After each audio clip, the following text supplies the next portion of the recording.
Welcome back. Noise in an image can originate from the acquisition, processing, transmission, and storage steps. Removing noise from an image is a desirable objective encountered almost everywhere images are used. Without using an explicit model for the noise, other than it is additive and broadband, we can use linear and also often spatial invariant filters to remove it. Noise removal is an important topic which can be cast either as an enhancement problem, as we will do in this segment, or as a recovery problem, as we will do in weeks 6 and 7.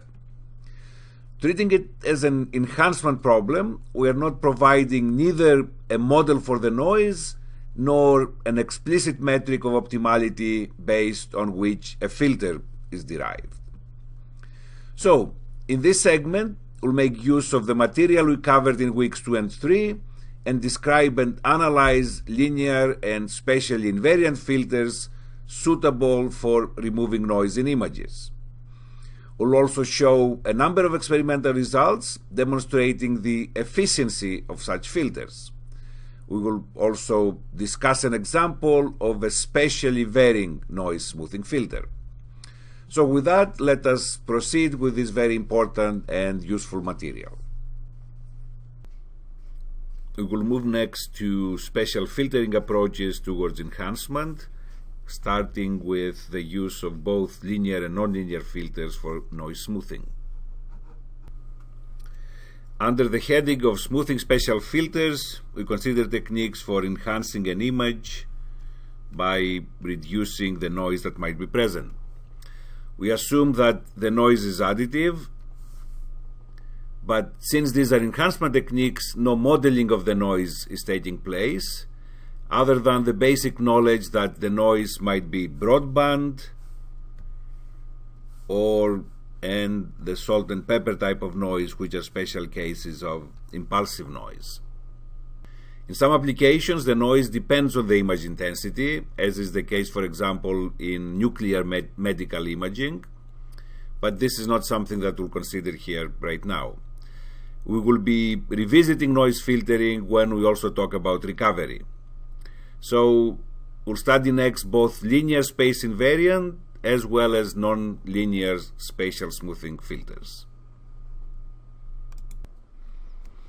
Let us look first at the use of linear and spatially invariant systems for performing noise smoothing. The underlying model is that the original image X is corrupted by additive noise W to give rise to the observed data Y. This model, however, is not explicitly used in choosing the filters that we will be talking about. So we want to use an LSI system to filter noise. The system will accept Y, the noisy image, as input, and will provide an estimate of the original image X hat at its output. So H, N1, N2 is the impulse response of the system, and based on what we have learned, the output is simply the convolution of the input with the impulse response of the system. We also know by now that these operations can be taken to the discrete frequency domain. In other words, HK1, K2 is the DFT of the impulse response of the system. Similarly, this is the DFT of the input, and the DFT of the output here can be formed by multiplying the corresponding DFTs as shown here. So convolution becomes multiplication. We also know, of course, that if I multiply DFTs, they have to be of the same size. What happens in the spatial domain is not the linear convolution here, but the circular convolution between the input and the impulse response of the system. We also have learned that if we take the appropriate size DFTs of all the quantities involved here, the result of the linear and circular convolution will be the same. So, in summary and conclusion, we have all the knowledge to perform these filtering operations either in the spatial domain or in the discrete frequency domain correctly. choosing the appropriate size DFTs. Now, if we derive the form of the impulse response here, HN1 and 2, based on the optimization of an objective criterion, then we are solving a restoration problem. If, on the other hand, we try various forms of HN1 and 2 based on our intuition and decide which of those provides us with the best results, then clearly you are solving an enhancement problem. At this point, we're approaching the noise smoothing problem as an enhancement problem. So, therefore, we'll be looking at various filters, at various types of HN1 and 2 that can provide us with meaningful answers. Let us first explain with some simple drawings what takes place in the frequency domain when we are performing noise smoothing with a linear and spatially invariant system. Let us assume here that the signal of interest has a spectrum that looks like this.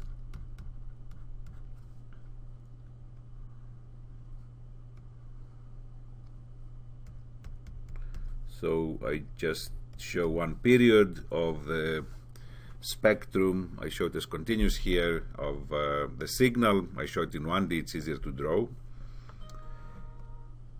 Then noise is added to this signal, and the spectral density of the noise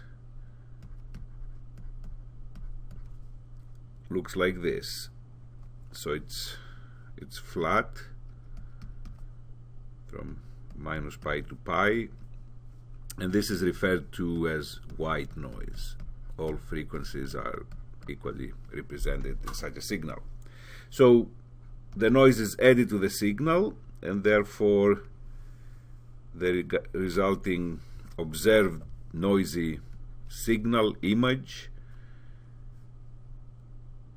has a shape like this. We take the spectrum and it's kind of put on a pedestal.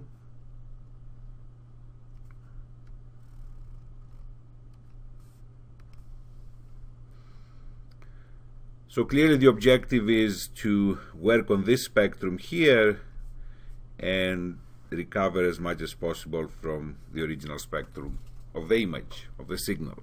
However, clearly the noise has been embedded now in the signal, so therefore we cannot just pull out the noise only.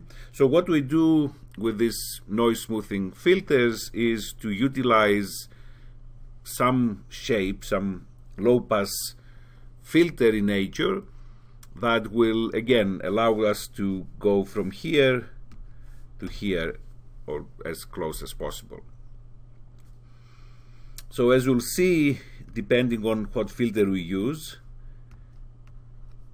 the magnitude of the frequency response of the filter, a low-pass filter, looks like this. It might have some simple lobes there, so this is minus pi,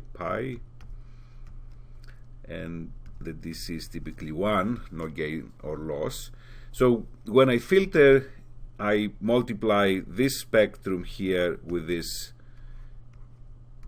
frequency response of the system. So if I multiply the two, then at low frequencies I will preserve the shape of the signal as much as possible. At high frequencies I will bring the signal closer to 0 to just look as close as possible to the original one, but by and large there's a trade-off. I just remove some noise, but at the same time I smooth the signal out. So it will be hard to draw freehand here how exactly the spectrum is going to look like, but it's, let's say, going to look something like this.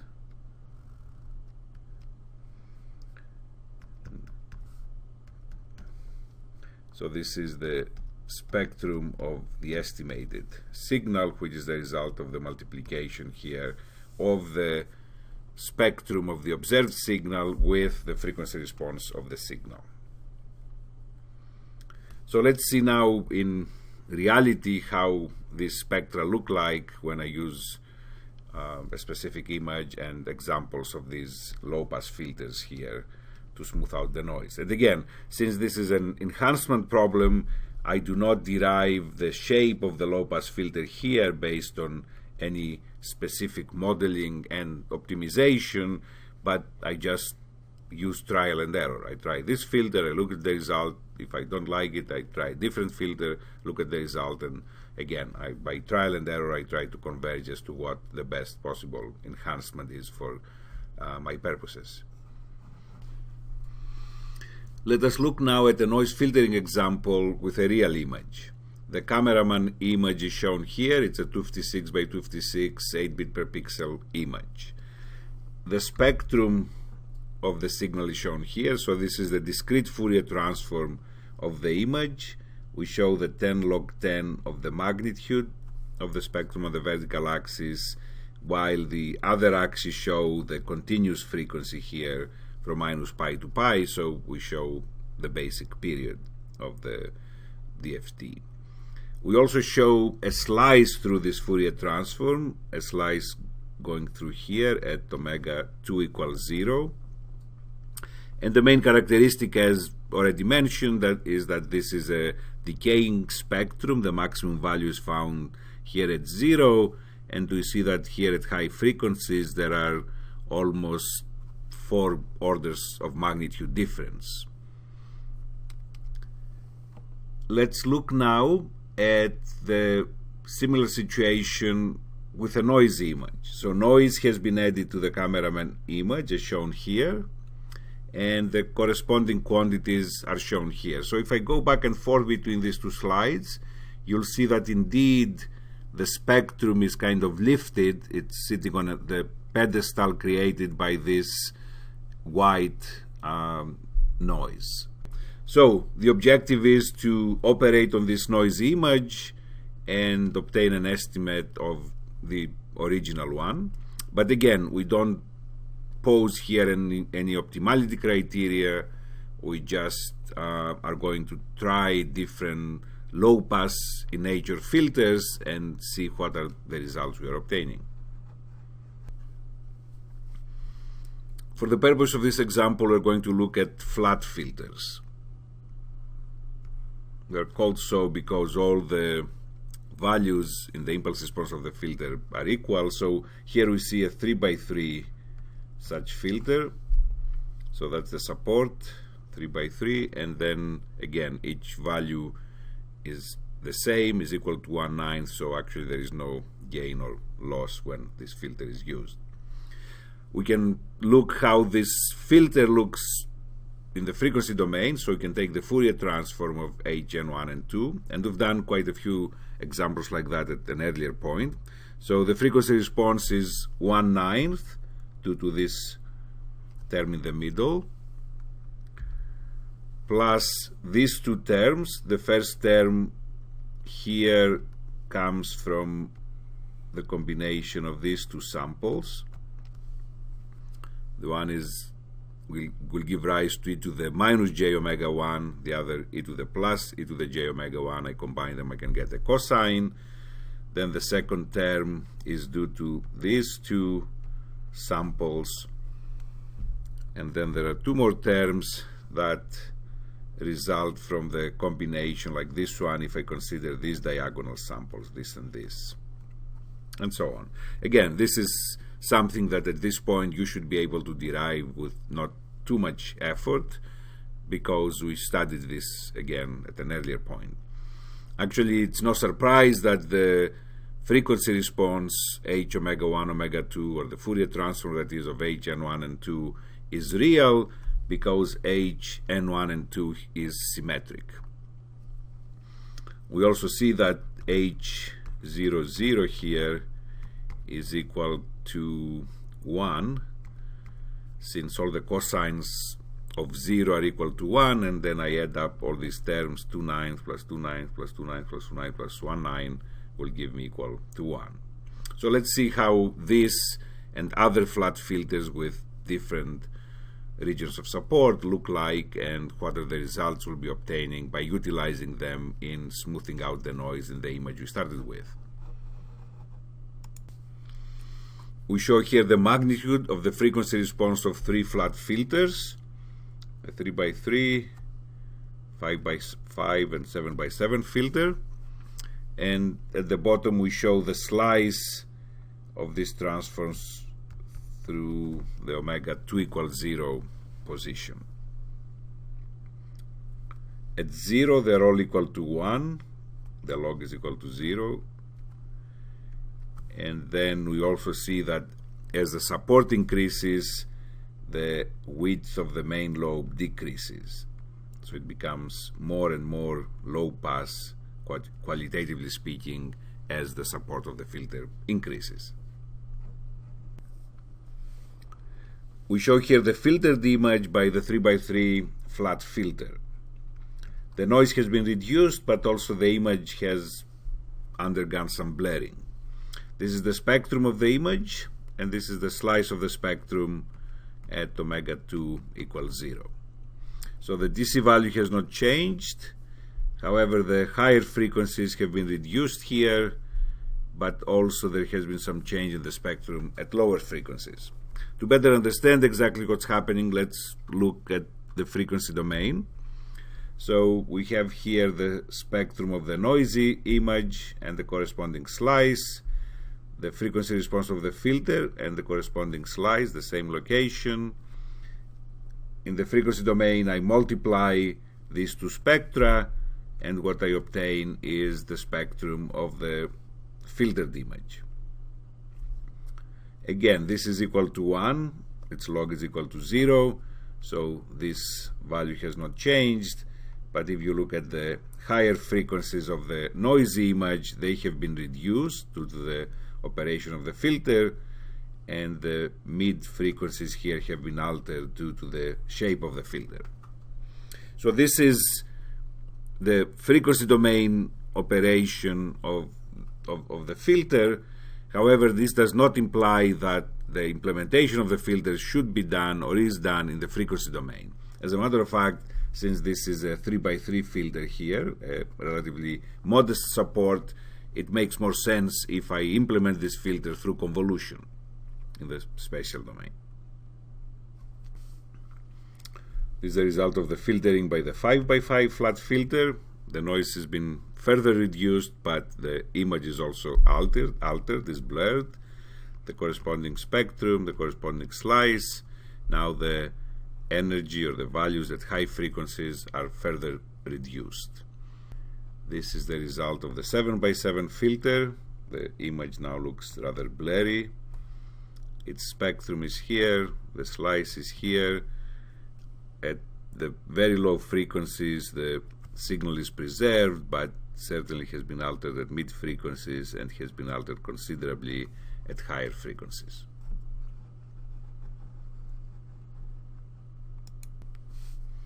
We show here all the filtered images on the same slide for easier comparison. So this is the original image, the noisy image, and the 3 filtered version, the 3x3, 5x5, and 7x7 flat filter. So it should be clear that as the support of the filter increases, it becomes more low pass, qualitatively speaking, which means that the noise is reduced as we move again along this axis here, but also the image becomes more blurry. So if one were to choose from this experiment the image to use, the image that provides a better result, then maybe the one in the middle here would be a good choice, but maybe this one would be fine as well, because indeed the image looks the sharpest here, of course, but not this one, since the image is rather blurry. So this again summarizes this enhancement noise smoothing approach. The noise is broadband. I do not have any particular description about its characteristics, about its probability density function, other than it is broadband, and therefore a low pass in nature filter is going to reject the noise, especially at high frequencies where it dominates over the signal. And then the steps are to try various filters and simply choose the image that is more suitable more useful either when somebody looks at it or provides this as input to another processing step, such as classification, recognition, and so on. We saw in the previous examples that while reducing noise, a desirable effect, we were at the same time blurring the image, an undesirable effect. A way to address this is by introducing special adaptivity to the filter. So now the filter is not processing each and every pixel the same way, but it adapts to the local behavior of the image. So it changes and does a different processing, let's say at the edges, than in the flat regions of the image. So an example of a specially adaptive filter is shown here. X is the input, the noisy image, and Y is the output, the noise-reduced image. X bar here denotes the mean value or the average value or the result of applying the flat filter. All these are synonyms, they express exactly the same thing. Sigma squared of n is the noise variance,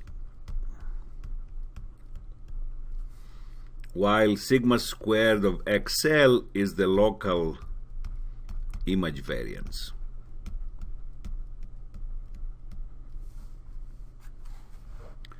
How is this evaluated? We can find the local variance by processing the image. So for an n1, n2 in a neighborhood,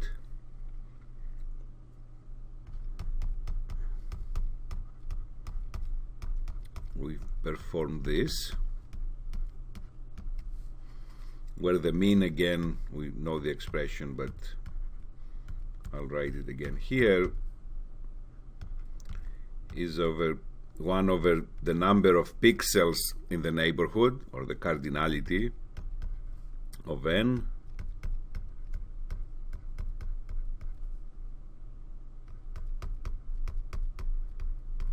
so again, this is the flat filter or the mean filter, and the examples we had, like if I have a 3x3 region, then this cardinality over the number of pixels here is 9. So we saw the example for, right, we saw the 3x3 flat filter, so it's 1 over 9, the sum of the pixels in it.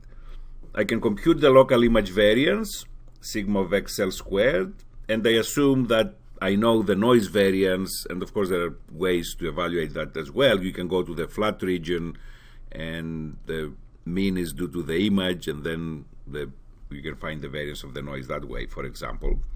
So let's see what this filter is doing by looking at two situations. If I'm at an edge, if I'm in an edge neighborhood, then clearly the local signal variance is much larger than the noise variance, which means that this ratio is very small, goes to 0, and in that case we see that the filtered image, it's simply the input image. So we did nothing to a pixel that belongs to an edge, because we don't want to smooth out over edges, we don't want to smooth the image. And actually this agrees with properties of the human visual system, according to which noise is masked by high frequency elements of the image. Edges represent high spatial frequencies, and therefore noise is not visible at the edges while it's visible in the flat regions.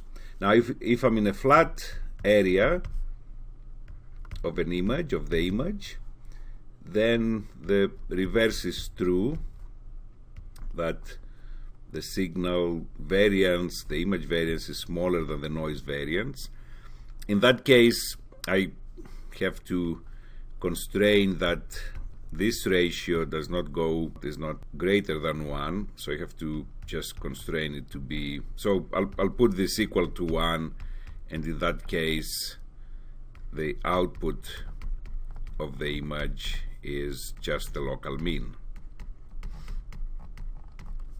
So this specially adaptive filter, it goes from the two extreme cases. At the edges is the identity filter. It does nothing to those pixels that belong to the edges, while at the flat regions it performs averaging, local averaging.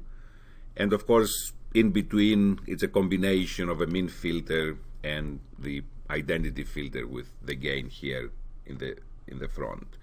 So conceptually, what this filter does, again, it removes noise in the flat regions, while it lets high frequency information, it lets the edge pixels go unchanged from the input to the output of this filter. So let's see how a filter like this performs on a real image.